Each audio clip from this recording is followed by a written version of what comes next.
The right method doesn't exist. Different aspects of different methods will work with different students and different teachers in different contexts and circumstances. The language teaching profession is strongly associated with the word method.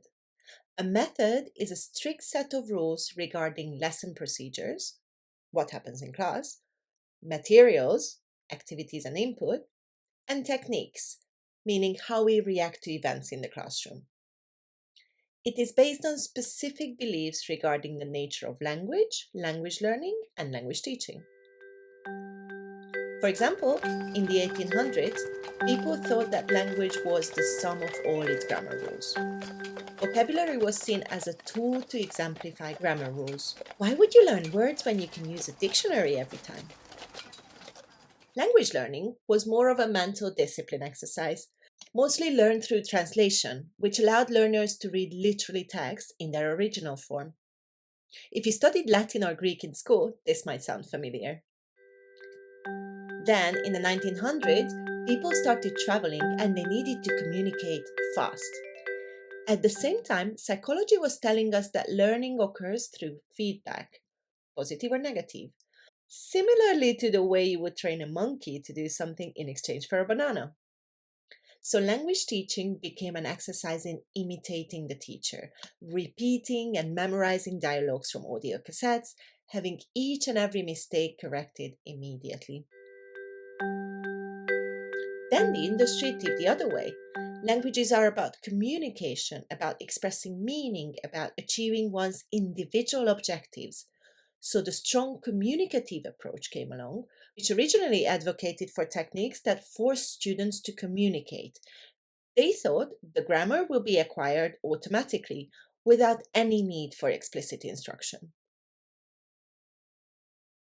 Communicative language teaching, or the communicative approach, is an approach to language teaching that emphasizes interaction as both the means and the ultimate goal of study.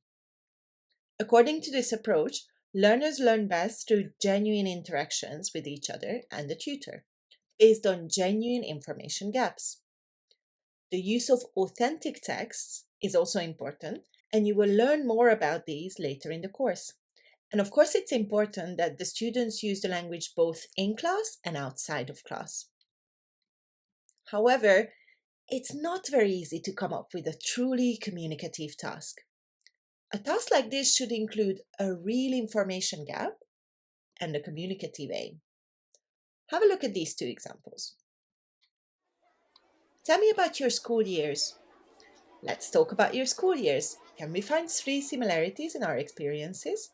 While both of these tasks may motivate your student to speak, the second one is much more effective because they do not only have to talk about themselves, but find out about their speaking partner too.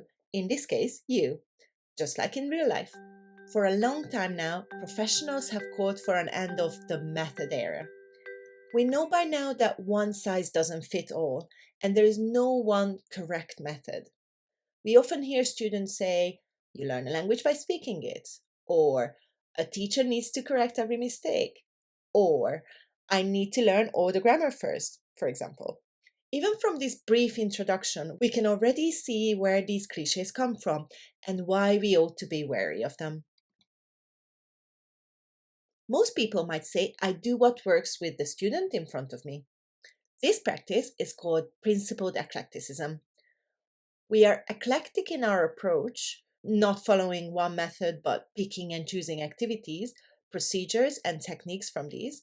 And we are principled because our approach is not random, but rather informed by our knowledge and understanding of different methods. So, what is the best method? One does not need to be a language teaching historian to be a good teacher.